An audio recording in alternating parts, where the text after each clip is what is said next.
A very good afternoon, everyone.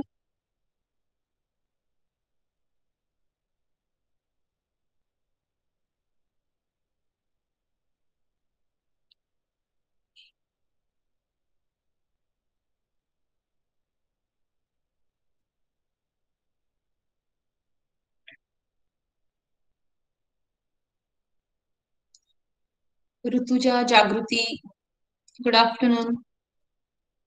Siddhi, Ritu. Okay, so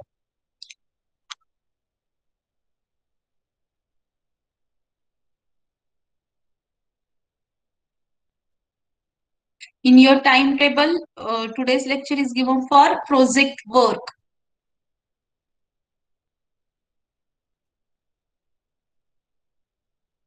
isn't it? Hmm? Did you get the new timetable, Jagruti? Yes, ma'am. Yes. So प्रत्येक लेक्चरचे वेगवेगळ्या साठी allot केलेले आहेत. For example taste म्हणून आहे, project work आहे, virtual practical आहे. बरोबर ना? बरोबर ना? शिवानी,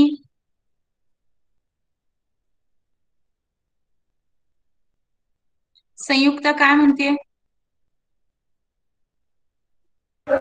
मॅम असं नाही मिळालं प्रॅक्टिकल वर्क वगैरे टेस्ट व्हर्च्युअल. किंवा व्हर्च्युअल प्रॅक्टिकल प्रत्येकाला ते अलॉट करून दिलेले आहे. ते तर नाही मिळालं का तुम्हाला?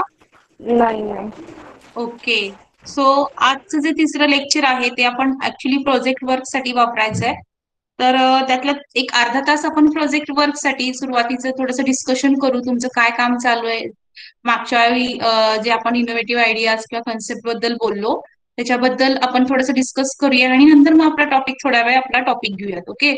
सो लास्ट टाइम मी तुम्हाला सांगितलं होतं की आपण जे एक लेक्चर घेतलं होतं इनोव्हेशन साठी, तुम्हाला हे माहिती असेल की आपल्या कॉलेजमध्ये इनोव्हेटिव्ह सेल नावाची एक वेगळी सेल आहे किंवा एक वेगळी कमिटी आहे की ज्याच्या अंडर कॉलेजमध्ये जे काही म्हणजे बीएससी युजीपीजी साठी जे स्टुडंट्स आहेत त्या स्टुडंट्सला काही थोडक्यात मोटिवेट केलं जातं. कशासाठी मोटिवेट केलं जाईल? तर काही इनोव्हेशन्स किंवा इन्व्हेन्शन्स साठी त्यांना मोटिवेट केलं जाईल की जे आपले डे टू डे लाईफ मधले जे प्रॉब्लेम्स आहेत किंवा काही प्रॉब्लेम्स आहेत ते सॉल्व्ह करण्यासाठी आपल्या आपल्या सब्जेक्ट मधलं नॉलेज तिथे अप्लाय करता येतंय का? आणि नॉट ओन्ली आपल्या सब्जेक्ट मधलंच नॉलेज तिथे तुम्ही अप्लाय केलं पाहिजे किंवा आपल्या सब्जेक्टशी रिलेटेड तो प्रॉब्लेम तुम्ही सिलेक्ट केला पाहिजे, त्याच्यावर थोडंसं काम केलं पाहिजे असं काहीही नाही. तुम्ही दुसरा कोणताही प्रॉब्लेम त्याच्या घेऊ शकता की ज्याच्यावर तुम्ही काही इन्व्हेन्शन्स किंवा काही थोडक्यात इनोव्हेटिव्ह त्याच्यामध्ये तुम्ही काही करू शकता का, किंवा ते प्रॉब्लेम सॉल्व्ह करण्यासाठी तुम्ही काय करू शकता, त्याच्यावर तुम्ही कसं काम करू शकता की जेणेकरून एखादं मॉडेल किंवा एखादं प्रोटोटाईप तयार करता येईल आणि नंतर पुढे तो ऍक्च्युअल वर्किंग मध्ये आणण्यासाठी किंवा ऍक्च्युअली तो एखादं मॉडेल इम्प्लिकेट करण्यासाठी तुम्हाला कॉलेजतर्फे काही मदत करता येईल का? किंवा इव्हन जर ते अगदीच इनोव्हेटिव्ह असेल की ज्याच्यामध्ये आतापर्यंत कोणीही काम केलेलं नाही असं काही जर इन्व्हेन्शन तुम्ही केलं असेल तर त्याच्यावर तुम्हाला पेटंट मिळवून देण्यासाठी सुद्धा कॉलेज प्रयत्न करू शकेल किंवा कॉलेज मदत करेल. येते का लक्षात? समजतंय का? फक्त एकच गोष्टीची गरज आहे, त्याचा म्हणजे तुमचा सहभाग किंवा तुम्ही स्वतःहून त्याच्यामध्ये इन्व्हॉल्व्ह झालं पाहिजे, विचार केला पाहिजे आणि वेगवेगळ्या आयडियाज किंवा कन्सेप्ट थोडक्यात मांडल्या पाहिजे. त्याच्यावर काय करता येईल, कसं करता येईल. सध्या तुम्ही लॅब वर्क करू शकत नाही, हे खरंय, पण घरी बसून तुम्ही रेफरन्सिंग करू शकता, त्याच्यावरचा डेटा कलेक्ट करू शकता. तुम्ही परवा तुमच्यासाठी एक वर्कशॉप सुद्धा अरेंज केलं होतं, ऐकलं का सगळ्यांनी? होते का सगळे प्रेझेंट वर्कशॉपला? सो त्या वर्कशॉपमध्ये तुम्हाला आयडिया आली असेल की रिसर्च म्हणजे काय किंवा कशा नवीन नवीन गोष्टींवर तुम्ही काम करू शकता किंवा त्याचा रिसर्च आर्टिकल कसं करायचं, पोस्टर कसं बनवायचं. प्रेझेंटेशन कसं करायचं, अशा वेगवेगळ्या कन्सेप्ट, स्टॅटिस्टिकल अनालिसिस करायचं असेल तर कोणत्या मेथड्स आहेत, कोणत्या मॅथमॅटिकल ट्रीटमेंट्स तुम्ही करू शकता. आपल्याला बायोस्टॅट तुम्हाला यावर्षी आहे सिलेबसमध्ये, स्किल बेस्ड पेपरमध्ये. हळूहळू आता थोडंसं बेसिक लेवलला आहे, मीन, मोड, मेडियन किंवा डेव्हिएशनचे टाइप्स आपण शिकतोय. पुढे पुढे जाऊन अजून बायोस्टॅटिस्टिक्स किंवा मॅथमॅटिकल ट्रीटमेंट्स किंवा वेगवेगळे टेस्ट किंवा फॉर्म्युलेज वगैरे युज करून तुम्ही तुमचा डेटा अनालाइज करू शकता. येते लक्षात? सो ह्या सगळ्या गोष्टी किंवा तुमचे हे जे नॉलेज, सब्जेक्ट नॉलेज तुम्ही आतापर्यंत जे युजी मध्ये मिळतंय किंवा तुम्ही पुढच्या वर्षी पीजी ला ऍडमिशन घ्याल, एमएससी ला ऍडमिशन घ्याल, तेव्हा नुसतं आपला एक्झाम ओरिएंटेड स्टडी करत राहायचं नाही. आपल्या नॉलेज ऍप्लिकेशन लेवलवर काय करता येईल, आपल्या सब्जेक्टमध्ये आपल्या सब्जेक्ट मधल्या नॉलेजचा उपयोग कुठे करता येईल किंवा त्याचं ऍप्लिकेशन लेवलवर कसं जाता येईल. फक्त थेरॉटिकल नॉलेज ठेवायचं नाही, त्याचा थोडा विचार करायचा आहे सगळ्यांनी. बऱ्याच जणांनी सुरुवातीला कन्सेप्ट मांडल्या होत्या, पण मी थोडंसं तुम्हाला सांगितलं होतं की आपल्या सब्जेक्टशी रिलेटेड कन्सेप्ट मांडल्या तर आपल्याला काम करायला सोपं होईल. त्यातल्या अगदी काही मुलांनी मला ऍबस्ट्रॅक्ट पण पाठवलेले आहेत. आकाश फुडबंगी किंवा अजून काही आपले पोस्टरवर काम करणारी मुलं आहेतच. मग सगळ्यांनी ह्याच्यात इन्व्हॉल्व्ह व्हायचं आहे. समजतंय का? सुरुवातीला आता आयडिया सुचणं किंवा त्याच्यावर काम करणं, थोडंसं सुरुवातीला आपल्याला स्टेप बाय स्टेप जावं लागेल. फॉर एक्झाम्पल, आपल्याला सुरुवातीला प्रॉब्लेम सॉर्ट करावे लागतील. येते का लक्षात? प्रॉब्लेम सॉर्ट म्हणजे काय, की आपल्या जे डे टू डे लाईफ मध्ये असतील किंवा आपल्या सब्जेक्टशी रिलेटेड काही प्रॉब्लेम्स असतील. आपला जो सब्जेक्ट, आपला जो प्रिन्सिपल सब्जेक्ट आहे, मायक्रोबायोलॉजी सब्जेक्ट आहे, किंवा त्याच्याशी म्हणजे त्याच्यामध्ये नवीन काय चालू आहे सध्या, त्याच्यासाठी तुम्हाला थोडंसं नेटवर रेफरन्सिंग करावं लागेल. किंवा आपले जे डे टू डे लाईफ असते, लाईफ मधले जे प्रॉब्लेम आहेत ते कुठं सॉल्व्ह करता येतील का. अगदी किरकोळ गोष्टी असतात, पण पुढे जाऊन त्याच्यावर खूप चांगलं काम होऊ शकतं किंवा मोठं काम होऊ शकतं.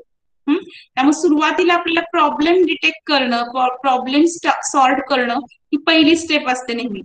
समजतंय का? सुरुवातीला आपल्याला काय करावं लागेल, की आपल्याला we have to detect the problems. Problems कुठले आहेत आणि ते प्रॉब्लेम्सचे काय म्हणू शकतो की इम्पॅक्ट, म्हणजे त्या प्रॉब्लेमचा इम्पॅक्ट कुणावर जास्त असतो, जास्त होईल, ते शोधून काढावं लागेल. म्हणजे आपल्याला कोणत्या लोकांसाठी, आपले जे टार्गेट पीपल कोण आहेत किंवा टार्गेट काय आहे की ज्याच्यावर आपल्याला काम करावं लागेल, कुणासाठी आपल्याला सोल्युशन शोधून काढायचंय, प्रॉब्लेम सॉल्व्ह करायचा, ते थोडंसं डिसाईड करावं लागेल. नंतर प्रॉब्लेम डिटेक्ट केल्यानंतर, प्रॉब्लेम सॉर्ट केल्यानंतर एखादा स्पेसिफिक प्रॉब्लेम आपण सिलेक्ट करणं, तो व्यवस्थित त्याचं थोडक्यात तो प्रॉब्लेम व्यवस्थित मांडणं. येतं लक्षात? ऍक्च्युअल प्रॉब्लेम काय आहे तो डिटेक्ट करणं आणि त्याच्यावर एक्झॅक्ट सोल्युशन काढणं ही नेक्स्ट स्टेप असेल. मग सोल्युशन्स मध्ये आपण बघितलं की तो प्रॉब्लेम सॉल्व्ह करण्यासाठी किती ऑप्शन्स आहेत आपल्याला, कोणकोणत्या प्रकारे आपण तो प्रॉब्लेम सॉल्व्ह करू शकतो. प्रॉब्लेम सॉल्व्ह करताना किंवा सोल्युशन्स नंतर ठरवताना किंवा कोणत्या प्रकारे आपल्याला ते सोल्युशन्स त्याच्यावर किंवा तो प्रॉब्लेम सॉल्व्ह करायचा आहे, सोल्युशन्स काढायचे हे ठरवताना आपल्याला वेगवेगळ्या गोष्टींचा विचार करावा लागेल. फर्स्ट, वर्केबल आहे का, प्रॅक्टिकल आहे का. दुसरं, त्याची कॉस्ट. म्हणजे तुम्ही ऑप्शन सुचवताना, एखादा सोल्युशन सुचवताना त्याची जर कॉस्ट विचारात घेतली नाही, येते का लक्षात, तर त्याचा काहीही उपयोग होणार नाही. तुम्ही एक छान काहीतरी डिव्हाइस डेव्हलप केलेला आहे किंवा एखादं चांगलं इन्व्हेन्शन केलेलं आहे, पण ते कॉमन पीपलला अफोर्डेबल नाहीये, त्यांच्यापर्यंत ते पोहोचू शकत नाही का, तर कॉस्ट, तर काहीही त्याचा उपयोग होणार नाही. येतं लक्षात? तुम्ही त्याच्यावर भले पेटंट मिळेल तुम्हाला, पण जर ते कॉमन पीपल साठी अवेलेबल झालं नाही, त्यांना जर अफोर्डेबल झालं नाही नसेल, तर त्याचा काय उपयोग आहे का. म्हणजे कोणतंही इन्व्हेन्शन करताना थोडंसं कॉस्ट त्याची बघितली पाहिजे, त्याच्यामुळे इम्पॅक्ट किती जणांना त्याचा जास्तीत जास्त फायदा होऊ शकेल, हाही फॅक्टर आपण बघितला पाहिजे. समजतंय का? म्हणजे थोडक्यात काय, आपल्याला तो प्रॉब्लेम सॉल्व्ह करण्यासाठी जे जे ऑप्शन्स अवेलेबल आहेत, सोल्युशन्स आपण शोधून काढतोय, ते सोल्युशन्स किती प्रॅक्टिकेबल आहे, त्याची कॉस्ट, त्याच्यानंतर किती लोकांवर किंवा किती त्याचा बेनिफिट होऊ शकतो, की त्याचा इम्पॅक्ट फॅक्टर काय असं म्हणू शकतो आपण थोडक्यात. या नंबर ऑफ बेनिफिशरीज सुद्धा आपण काढू शकतो. इथे लक्षात, जास्तीत जास्त लोकांना त्याचा जर फायदा होत असेल तर ऑब्व्हियसली ते लगेच किंवा चटकन ऍक्सेप्ट केलं जाईल. कॉमन पीपलला जर त्याचा यूज होत असेल तर ते पटकन ऍक्सेप्ट केलं जाईल. कॉस्ट इफेक्टिव्ह असेल लगेच ऍक्सेप्ट होईल. समजतं? तर मग अशा दृष्टीने थोडासा विचार करायचा आहे. कोणताही आपल्याला जेव्हा रिसर्च प्रॉब्लेम किंवा कुठलाही प्रॉब्लेम आपण सिलेक्ट करू, डिटेक्ट केला, आधी तो डिटेक्ट करावा लागेल, त्याच्यासाठी रेफरन्सिंग करावं लागेल, त्याची इन्फॉर्मेशन कलेक्ट करावी लागेल. मग त्याच्यावर कोणते सोल्युशन्स, कोणते ऑप्शन्स प्रोव्हाइड करता येतील ते बघितलं पाहिजे. कोणते वर्केबल आहेत, कोणत्यावर काम ऍक्च्युली आपण करू शकतो आणि प्रॅक्टिकल आहेत. आणि पुढे जाऊन मग त्याचा प्रोटोटाईप किंवा वर्किंग मॉडेल करताना काही प्रॉब्लेम येऊ शकतात का, ते सुद्धा आपल्याला थोडंसं स्टडी करावं लागेल. तिथे लक्षात, त्याच्यासाठी तुमचं वाचन खूप असणं गरजेचं आहे, रिडिंग महत्वाचं आहे, रेफरन्सिंग करणं खूप गरजेचं आहे. कमीत कमी रोज दिवसाला तुम्ही आता मायक्रो जर आपला प्रिन्सिपल सब्जेक्ट आहे तर मायक्रोबायोलॉजी फील्डमध्ये नवीन काय होतंय, कुठं नवीन रिसर्च चालू आहे, कशावर वर्क चालू आहे, आता डायनामिक सब्जेक्ट किंवा टॉपिक कोणता आहे, मग कुठलाही फील्ड असेल, इंडस्ट्रियल फील्ड असेल, मेडिकल फील्ड असेल, कोणकोणत्या फील्डमध्ये किंवा एन्व्हायरमेंटल सायन्स असेल त्याच्यामध्ये मायक्रोबायोलॉजीचा काय रोल आहे, त्याच्यावर कसं वर्क चालू आहे, हे थोडंसं तुम्ही सर्च करणं गरजेचं आहे. नेहमी तुम्ही थोडंसं नेट आहे तुमच्या हातात, आता मोबाईल आहेत, इंटरनेट तुम्हाला फॅसिलिटीज ऑनलाईन क्लासेसमुळे तुमचे पॅरेंट प्रोव्हाइड करतायत. तर त्याच्या चांगल्या गोष्टीसाठी उपयोग करणं गरजेचं आहे. ऑनलाईन क्लासेस तर होत आहेतच, पण बाकीचे जे नेट आहे ते तुम्ही रेफरन्सिंगसाठी वापरा किंवा वेगवेगळे इन्फॉर्मेशन कलेक्ट, अपडेट, थोडंसं नॉलेज अपडेट करणं गरजेचं आहे. कोणत्या फील्डमध्ये काय चालू आहे. अगदी साधीशी गोष्ट असते, जगाच्या कानाकोपऱ्यात मायक्रोबायोलॉजीवर काम चालू आहे, मग तिथं कुठं काय चालू आहे, नवीन काय चालू आहे, वेगवेगळ्या फील्डमध्ये काय आहेत, नंबर ऑफ मायक्रो ऑर्गॅनिझम्स, म्हणजे हल्ली इतके नवीन नवीन ऑर्गॅनिझम्स शोधले जात आहेत, त्यांचं ऍप्लिकेशन किंवा ऍप्लिकेशन लेवलवर काम चालू आहे. त्याची थोडीशी माहिती घ्या. येतं लक्षात? थोडस पुढच्या वेळी तुम्ही बोलायचं आहे का, बोलायचंय कुणाला, काही केलंय काम किंवा मी असं असं टॉपिक किंवा नवीन काही बघितलं आहे आणि इथे असं असं मग काम चालू आहे. आणि एक नवीन टॉपिक, हे नवीन मी ऐकलं, असं कुणाला काही सांगायचंय का? संयुक्ता, जागृती, येस बोला. मॅम. काय नवीन वाचनात आलंय किंवा काय, असं थोडंसं बोलायचं. सांगतेस?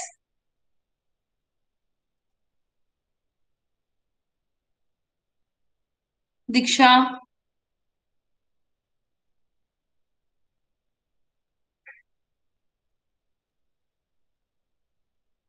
आदित्य,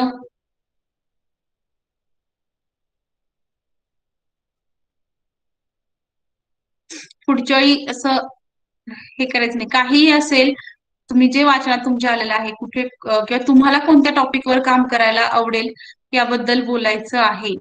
पोस्टर्स वाले करतायतच, त्यांनी सांगायला काही हरकत नाही की आम्ही असं असं पोस्टर करतोय, म्हणजे बाकीच्यांनाही थोडंसं तुम्ही काय करताय ऍक्च्युली त्याच्याबद्दल आयडिया येईल.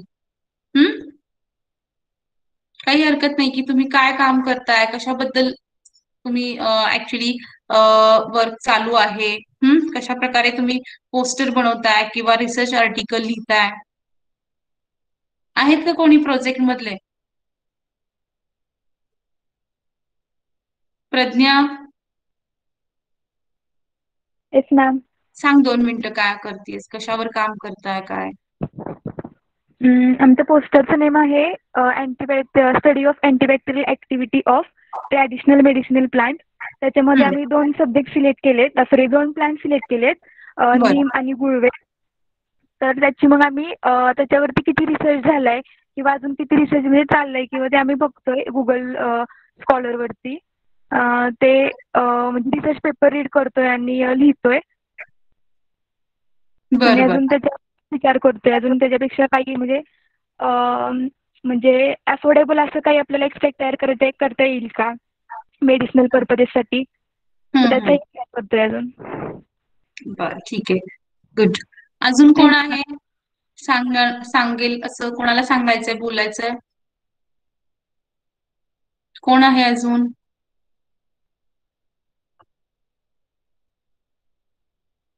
आहे का कोणी आता?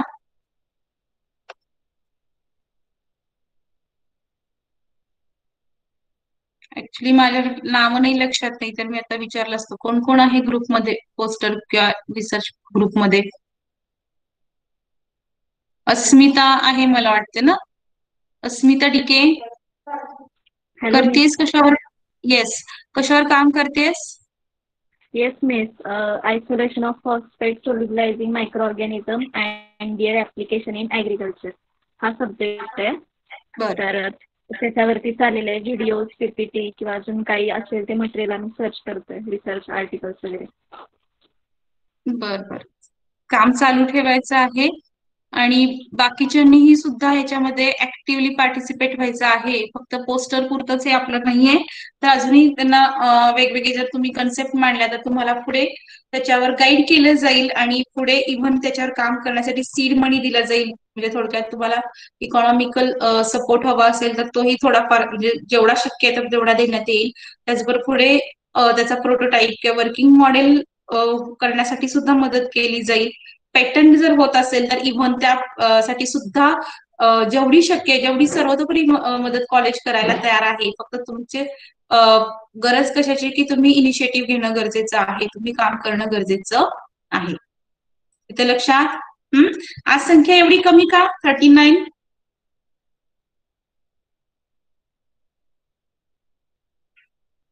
पहिल्या लेक्चरला किती होते?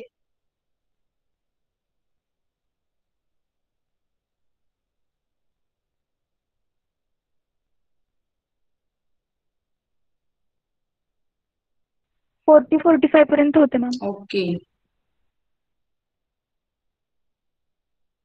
So, let's start our topic. It is from immunology paper. It is organs of immune system. Organs of immune system. So, organs of immune system, these are actually morphologically and functionally diverse organs and tissues that contribute to the development of immune responses. That is, the organs or tissues which have major role in development of immune responses are known as immune organs. So there are number of immune organs which are dispersed or present throughout the body. So also we have seen the classification of immune organ in previous lecture. So immune organs, they are classified into two major groups: primary immune organs and secondary immune organs. Primary immune organs means what? Who will tell me? Primary immune organs. कोण सांगेल? Provide the site Yes, provide the site for for. maturation of specific lymphocytes. Correct. Provide the site for maturation of lymphocytes. So, name your who is given this answer? Pradnya Shinde. Pradnya. So, Pradnya, primary immune organs means these organs, they provide the site for maturation of lymphocytes. So, there are two primary immune organs.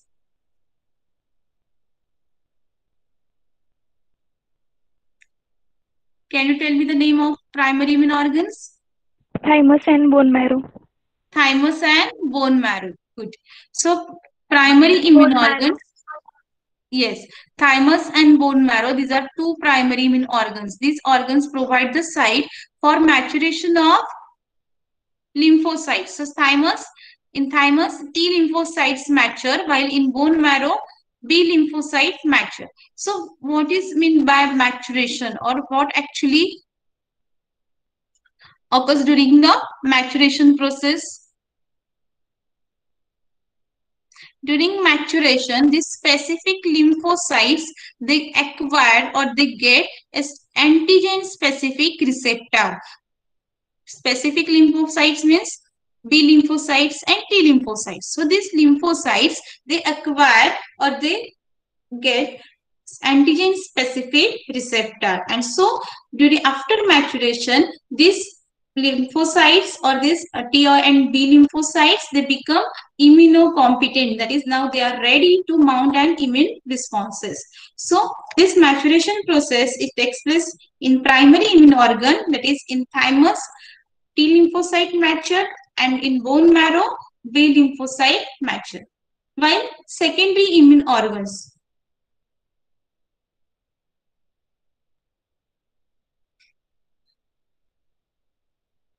secondary immune organs.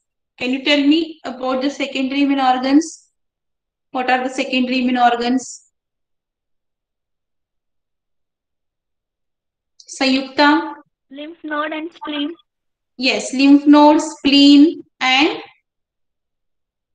third one, MALT, that is correct, MALT. MALT means mucosa associated lymphoid tissues. So, lymph node, spleen, and MLT, that is mucosa associated lymphoid tissues, these are the secondary immune organs. So secondary immune organs, they provide the site for interaction of antigen with lymphocytes, with specific lymphocytes, that is it allows the interaction between lymphocytes and antigen.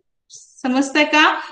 First time जो exposure होतो म्हणजेच काय, तर जेव्हा कोणताही पॅथोजेन, कोणताही antigen मीन foreign entities किंवा foreign particles, मग ते लिव्हिंग असतील नॉन लिव्हिंग असतील, ओके, लिव्हिंग मीन्स बॅक्टेरियल अँटीजेन्स असतील किंवा बॅक्टेरियल पॅथोजेन्स असतील, व्हायरल असतील, पॅरासाइट्स असतील. So when they enter in our body, so the first step which have found to be involved in immune responses is detection or recognition of pathogen, detection or recognition of antigen. So these lymphocytes, these that is B lymphocytes or T lymphocytes, they recognize these antigens or they recognize this pathogen at a particular site known as the secondary immune organs. येतं का लक्षात? जेव्हा पॅथोजेन किंवा antigen first time आपल्या बॉडीमध्ये enter होतात, तर त्यांच्या अगेन्स्ट इम्युन रिस्पॉन्सेस किंवा इम्युनिटी डेव्हलप होते. सो इम्युनिटी डेव्हलप होण्यामध्ये वेगवेगळे स्टेजेस असतात किंवा वेगवेगळे स्टेप्स असतात. So the first step is recognition और detection of pathogens. So this pathogens are detected by specific lymphocytes. म्हणजे side by side non specific त्यांचं सेल त्यांचं काम करत असतातच. Non specific plus specific cells. Non specific cells म्हणजे कुठल्या, तर granulocytes, monocytes, macrophages, even NK cell, that is natural killer cells, these are non-specific immune cells. So non-specific immune cells and specific immune cells side by side त्यांचं काम चालू असतं, त्यांच्यामध्ये interaction होत असते वेगवेगळे, आणि एकमेकांना त्या थोडक्यात स्टिम्युलेशन करणं किंवा इंड्यूस करणं to mount and immune responses और टू शो इम्युन रिस्पॉन्सेस, हे ऍक्च्युली नेटवर्क आहे. म्हणजे हे थोडक्यात एक टुगेदरली ते सगळेजण काम करत असतात. म्हणजे वेगवेगळ्या इम्युन सेल्स असतील किंवा वेगवेगळे इम्युन ऑर्गन असतील किंवा इम्युन मॉलिक्युल्स असतील, टुगेदरली हे नेटवर्क आहे की ज्याच्यामध्ये सगळे एकमेकांबरोबर कनेक्टेड असतात आणि त्यांचं साइड बाय साइड काम चालू असतं इम्युनिटी डेव्हलपमेंटमध्ये. येते लक्षात? सो नॉन स्पेसिफिक सेल्स आणि स्पेसिफिक इम्युन सेल, त्या दोन्ही सेल्सला पहिली स्टेप फॉलो करणं गरजेचं असतं. की पहिली स्टेप म्हणजे काय, to recognize the pathogen, to recognize the antigen. आपल्या बॉडीमध्ये कुठलाही फॉरेन पार्टिकल आलेला आहे, फॉरेन इन्व्हेडर्स आलेले आहेत. इन्व्हेडर्स म्हणजे काय, घुसखोरी करणारे. सो जे इन्व्हेडर्स आहेत ते आयडेंटिफाय करणं, ते रेकग्नाइज करणं, हे या इम्युन सेलचं पहिला रोल असेल किंवा पहिली स्टेप असेल. येतं लक्षात? त्यामुळे नॉन स्पेसिफिक सेल्स दे रेकग्नाइज दिस पॅथोजेन्स और दिस अँटीजेन्स ऍज ए फॉरेन. त्यांच्यासाठी तो फॉरेन आहे एवढंच गरजेचं असतं. म्हणजेच काय, तर आपण मॅक्रोफाजेसच्या बाबतीत शिकलो होतो की मॅक्रोफाजेस किंवा phagocytic cells, they have the pathogen recognizing receptors. These cells have a pathogen recognizing receptor. म्हणजे त्यांच्याकडे काही असे रिसेप्टर असतात, काही असे मार्कर्स असतात की जे पॅथोजेनला आयडेंटिफाय करण्यामध्ये मदत करतात, रेकग्नाइज करण्यामध्ये मदत करतात. कोणी सांगू शकेल का? आठवतंय का बघा? मॅक्रोफाजकडे असा कोणता रिसेप्टर आहे?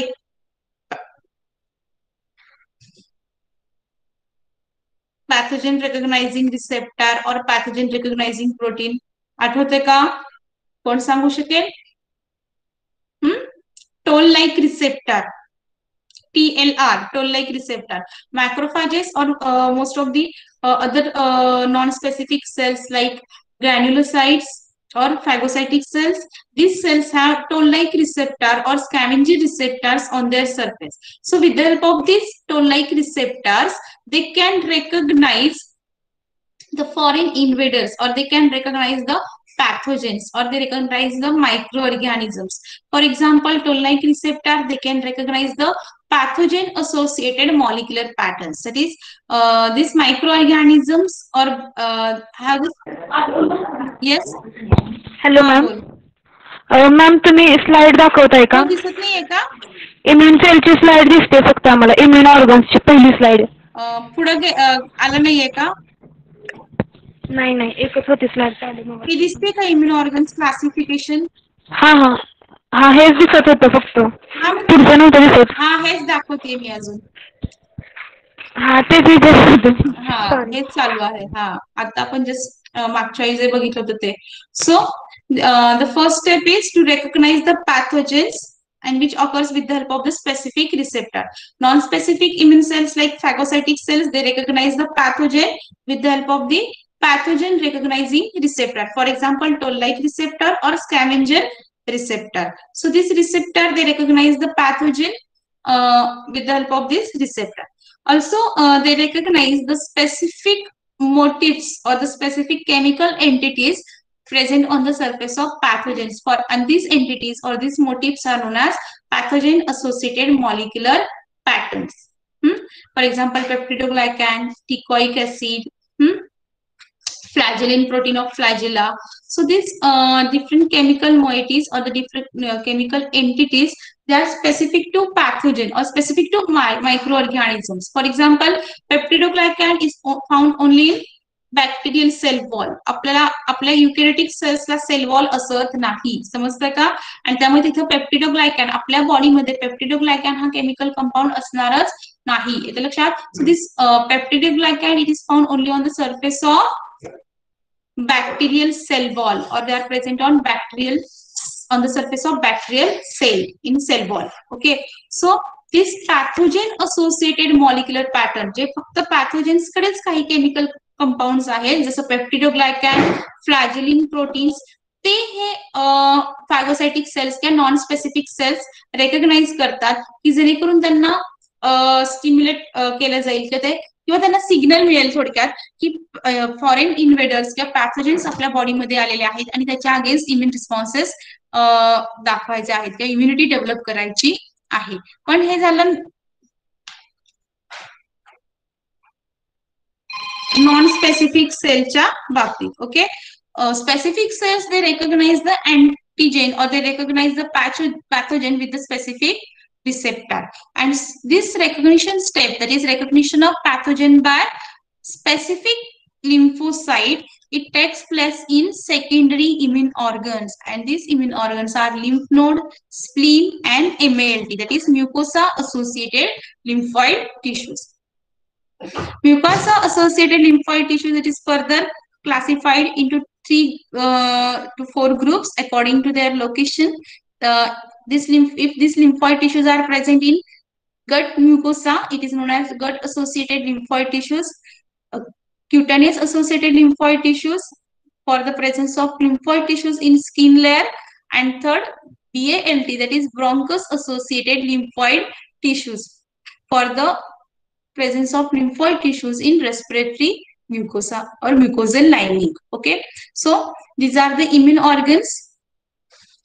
These immune organs, as I told you, they are situated at different locations in our body. Lymph nodes, actually they are scattered or dispersed throughout the body. Lymph node, it is the secondary immune organ, and these lymph nodes are scattered or dispersed throughout the body. इथे दिसतंय तुम्हाला figure मध्ये, you can see there are different lymph nodes which are present at the neck region, under arms, or between the legs. These lymph nodes are present. While the primary immune organs like thymus, it is situated above the heart, that is below the chest bone or sternum. Thymus, it is situated above the heart, that is below the chest bone, that is sternum. And this is primary immune organ. Bone marrow, we have seen the details of bone marrow in first topic, that is during hematopoiesis. So particularly bone marrow of the long bones, okay, legs bones or legs bones particularly, they are involved in synthesis and maturation of blood cells. So bone marrow, it is the primary immune organ where B lymphocytes mature. Then secondary immune organs, as I told you, lymph nodes that are scattered or dispersed throughout the body. The secondary immune organ, that is spleen. Okay, spleen, it is situated in abdominal cavity. Then next is आपण हे detail मध्ये बघणार आहोत. Then next is mucosa associated lymphoid tissues which are present at different location. For example, tonsil, it is the bronchus associated lymphoid tissue. Okay, that is BALTI. जो इथे दाखवला tonsils, तुम्हाला माहिती की नाही माहिती नाही, but it has role in our immune system. Tonsils, they play important role in our immune system. Protective role they play करतात. Appendix also have a role in immune system. जरी आपण तो बऱ्यापैकी जो तुम्ही शिकला असाल 12th मध्ये किंवा झुलॉजी मध्ये अपेंडिक्स बद्दल वेस्टिजियल पार्ट म्हणून जरी कन्सिडर केला तरी ऍक्च्युली दिस ऑर्गन और it has role in developing immune responses, or it has role in immune system. So appendix, it is also considered as the secondary immune organs. Okay, but major secondary immune organs are lymph nodes, spleen and MLT. समजलं इथपर्यंत? So let's see first primary immune organs. Primary immune organs, they are also known as central lymphoid organs, as they play central role in developing as well as in maturation of immune cells or lymphocytes. So these are known as the central lymphoid organs. Second thing, the thymus and bone marrow, these are the primary lymphoid organs. We have discussed this point. That is, in thymus, T lymphocytes mature, while in bone marrow, B lymphocyte mature. So this thymus and bone marrow, they are considered as a central lymphoid organ or the primary lymphoid organ. Then next, as we know, the function or the role of primary immune organ, we had discussed already. That is, immature lymphocytes, they mature and commit to particular antigenic specificity within the primary lymphoid organ. That is, immature lymphocytes, they mature in primary lymphoid organs. During maturation, they commit to particular antigenic specificity. That is, they acquire a specific antigen receptor. येते का लक्षात? Commit to particular antigenic specificity म्हणजे काय? तर मॅच्युरेशनच्या दरम्यान काय होतं, तर काही जीन, काही अशा प्रोसेसेस होतात की जेनेटिक लेवलवर अलाइनमेंट होतात, रिअरेंजमेंट्स होतात आणि त्या लिम्फोसाइट्स एक antigen specific receptor, for example जर टी सेल असेल तर त्यांच्या सरफेसवर टी सेल रिसेप्टर एक्सप्रेस होईल. बी लिम्फोसाइट असेल तर त्यांच्या सरफेसवर बी सेल रिसेप्टर म्हणजेच काय, मेम्ब्रेन बाउंड अँटीबॉडीज एक्सप्रेस व्हायला लागतात, दिसायला लागतात. आणि ह्या ज्या मेम्ब्रेन बाउंड बी सेल रिसेप्टर आहे किंवा टी सेल रिसेप्टर आहे, दीज आर अँटीजेन स्पेसिफिक. म्हणजे काय, तर त्यांच्याकडे आता अँटीजेनिक स्पेसिफिसिटी आली आहे, त्या पर्टिक्युलर अँटीजेनला जाऊन बाइंड होतील. तो जो टी सेल आहे तो स्पेसिफिक अँटीजेनच रेकग्नाइज करतील, कुठलेही बाकीचे अँटीजेन्स किंवा पॅथोजन रेकग्नाइज करणार नाही. ज्या पॅथोजनच्या अगेन्स्ट, ज्या अँटीजेनच्या अगेन्स्ट ते टी सेल रिसेप्टर तयार झालेले आहेत त्या आणि त्याच अँटीजेनला जाऊन बाइंड होतील. म्हणजे during maturation they get committed to particular antigenic specificity. ते कमिट टू पर्टिक्युलर अँटीजेन्स. येते लक्षात? आणि ही सगळी जी प्रोसेस आहे जेनेटिक लेवलवर होत असते, त्यांची काही जीन्स रिअरेंज होत जातात आणि तो टी सेल रिसेप्टर किंवा बी सेल रिसेप्टर म्हणजेच अँटीबॉडीज, मेम्ब्रेन बाउंड अँटीबॉडीज तयार होतात. They get express on the surface of this lymphocytes and so they acquire the antigen specific receptor. समजतंय का?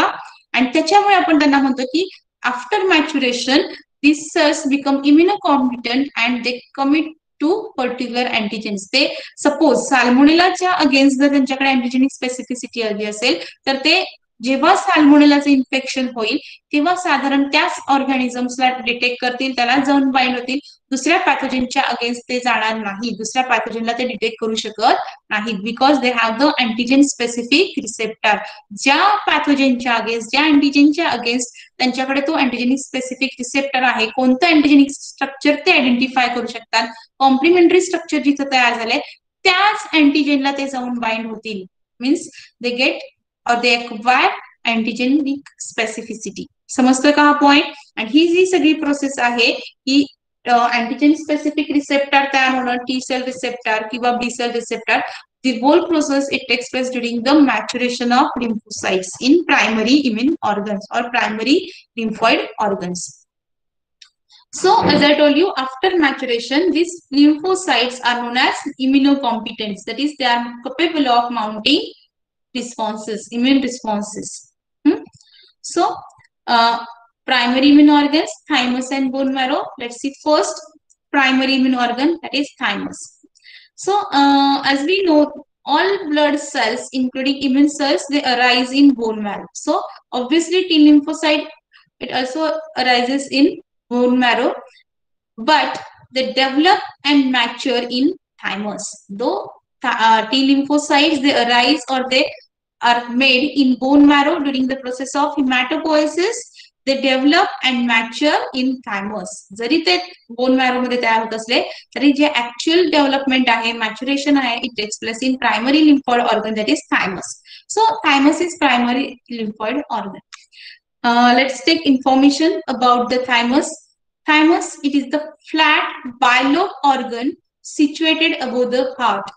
It is situated above the heart, that is below the sternum. Sternum जो chest bone आहे त्याच्या खाली आणि हार्टच्या वरती हा organ आपल्याला दिसतो. In figure you can see the thymus. It is the flat bilobed organ and it is situated above the heart. It is below the sternum. So externally this thymus, it is surrounded by capsule, that is it is a actually a specific type of connective tissues. So externally this thymus, they are covered or they are surrounded by capsule, while internally this thymus, it is divided into different compartments. In figure you can see internally this thymus, it is divided into different compartments with the help of the a strand of connective tissue, and this strand of connective tissue is known as trabecula. येतं का लक्षात? Internally this thymus is divided into different compartments, okay, and these compartments are separated from each other by a strand of connective tissues, and this strand of connective tissue is known as trabecula. Okay, then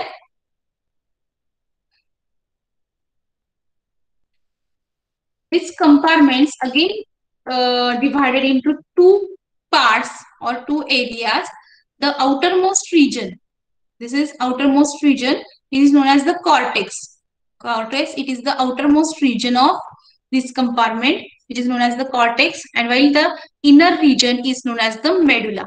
आतल्या साइडचा जो region आहे त्याला काय म्हटलं जाईल? मेड्युला म्हटलं जाईल. आणि जो थोडक्यात कॅप्सूलच्या साइडचा किंवा जो एक्सटर्नल साइडला जो एरिया येतो त्याला काय म्हटलं जातं? Cortex. So this cortex and medulla, both this area are crisscrossed by the three-dimensional stromal cells. In figure you can see these two areas, that is cortex as well as medulla, both are crisscrossed by or filled by or occupied by a specific type of cells known as the stromal cell network. So let's see what are the stromal cells. Stromal cells, actually these are the network composed of epithelial cells, dendritic cells, macrophages, which actually make up the framework of the organs and play different roles also. The stromal cells, it is the network of cells composed of epithelial cells, dendritic cells, macrophages, which actually make up or which actually form or which actually design the framework of the organs, जे actually support किंवा एक platform provide करायचं काम कोण करतं? Stromal cells करतात. Platform कोणासाठी? तर ज्या इमॅच्युअर टी लिम्फोसाइट्स आहेत त्यांच्यासाठी, की ज्या आता मॅच्युअर त्यांची डेव्हलपमेंट होते, त्यांचं मॅच्युरेशन होते. So they provide the framework और दे प्रोव्हाइड द स्कॅफोल्ड और वी कॅन से प्लॅटफॉर्म. इथे लक्षात की त्या प्लॅटफॉर्म प्रोव्हाइड करतात किंवा त्याच्यामुळे त्या ऑर्गनचा एक स्पेसिफिक शेप मेंटेन होतं. हे तर फंक्शन आहेच. त्याचबरोबर दुसरं, ते support the development and maturation of T lymphocytes. And so these cells are also known as nurse cells because they contribute to the growth and maturation of thymocyte. तिथे काय लक्षात? नरिशमेंट प्रोव्हाइड करणं किंवा काही स्पेसिफिक ग्रोथ फॅक्टर्स तिथे secret केले जातात, की जेणेकरून काय होतं की या थायमोसाइट्सची ग्रोथ होणं, त्यांचे डेव्हलपमेंट होणं, डिफरन्शिएशन होणं, फर्दर मॅच्युरेशन प्रोसीड होणं, ह्या सगळ्या स्टेप्सला ग्रोथ फॅक्टर्स लागणार आहेत, काही स्पेसिफिक सायटोकाइन्स लागणार आहेत, त्याचबरोबर न्यूट्रिएंट्स गरजेचे आहेत. So all this are provided by this stromal cells and so this stromal cells are known as nurse sale.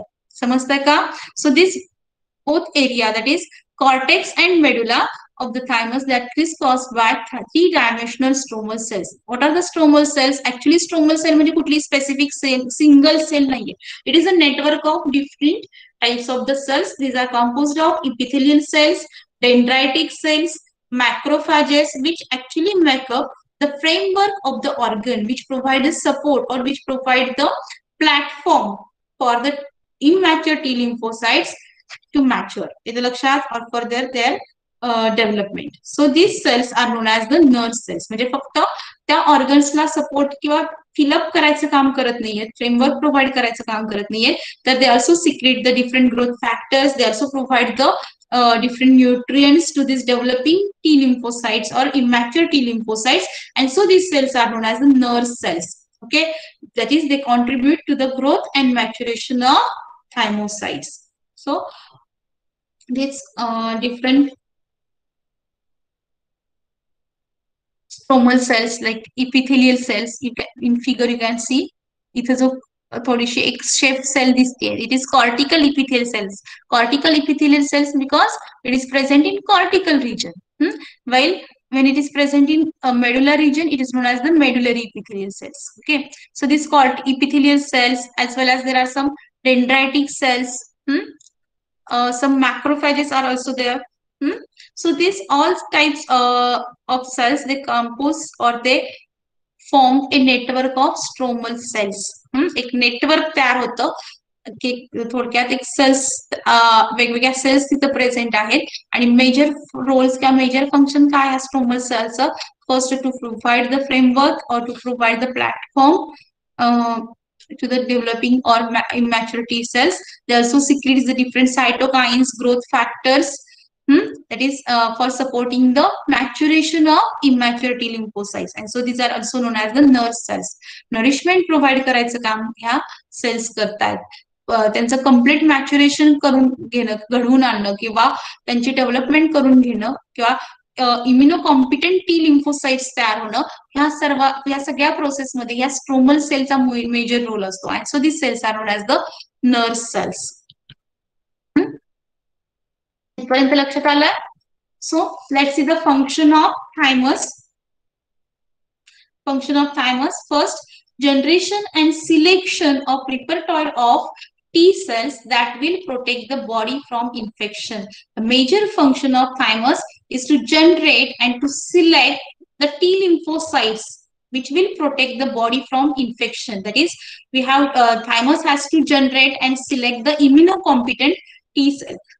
Generate म्हणजे काय की ज्या इमॅच्युअर सेल्स आहेत, इमॅच्युअर टी लिम्फोसाइट्स आहेत, त्या आता ऍक्च्युली त्याच्यापासून आपल्याला काय करायचंय? मॅच्युअर सेल्स मॅच्युरेशन करायचंय, मॅच्युअर सेल्स डेव्हलप करायचे. इथे लक्षात, in figure you can see there are immature cells which are dispersed throughout this cortex and medulla region. So these immature cells are known as the thymocyte. दिसतंय का इथे? Cortex region मध्ये actually ह्या सेलचा number जास्त आहे. येते लक्षात की ज्या इमॅच्युअर सेल्स आहेत आणि immature T lymphocytes are known as the thymocytes. आता हळूहळू ह्या सेल्स काय होतात, थायमोसाइट्स ऍक्च्युली थायमोसाइट्स म्हणजे immature cells they are release from bone marrow. They come in, they get migrated from bone marrow to thymus. So when they come in thymus, they enter in thymus. First of all, they are present in cortex region. Now, in cortex region as well as in medulla region, they start to come in contact with different types of these stromal cells. They get interacted with different types of the stromal cells like epithelial cells or dendritic cells or macrophages or other different types of the cells. So during these interactions, they are stimulated or they are induced for or for entering into the maturation process. हे त्यांना थोडक्यात stimulate दिला जाईल किंवा थोडंसं induce केलं जाईल कशासाठी, फॉर मॅच्युरेशन. मग मॅच्युरेशन होतं म्हणजे काय, तर त्या सेल्सला सिग्नल दिला जाईल. कशासाठी सिग्नल दिला जाईल, for the expression of different jeans.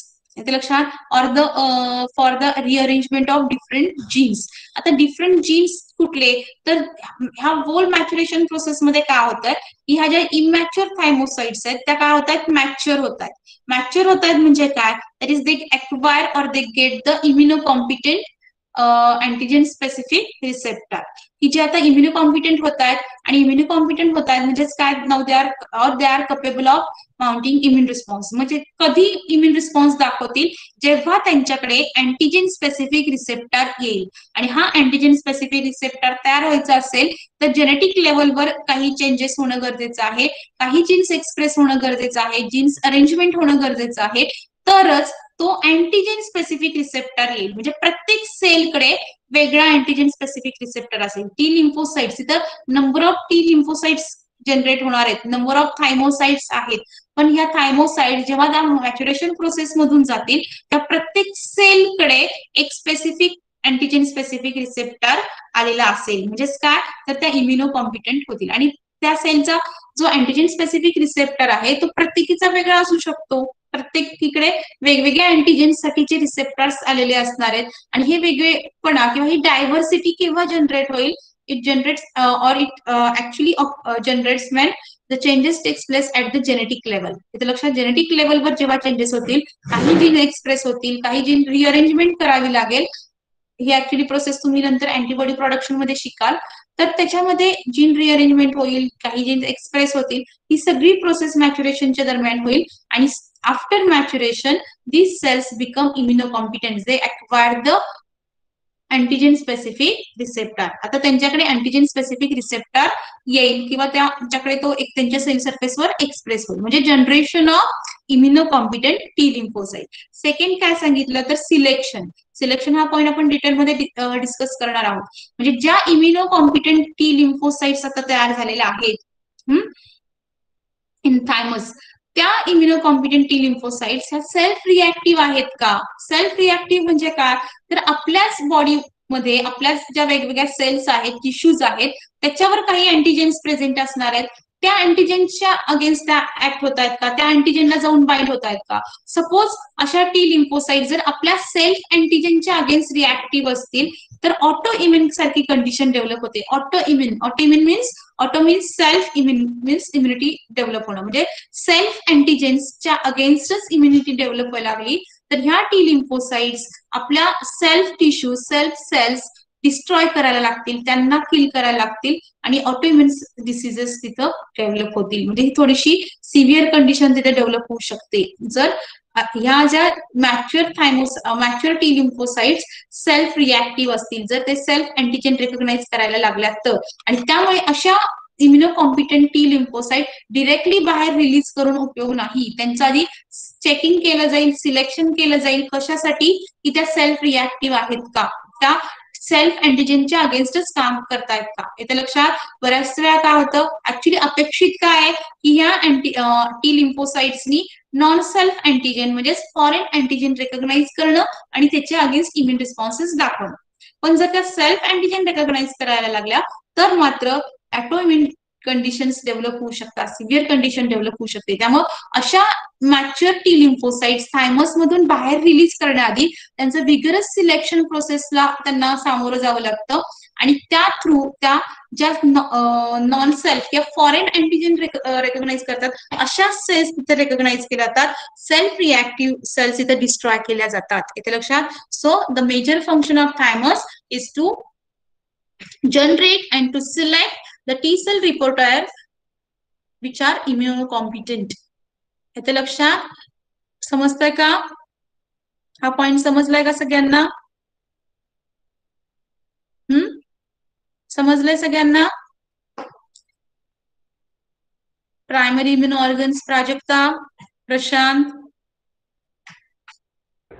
Yes, ma'am. So today we will stop here. Next lecture we will continue this point.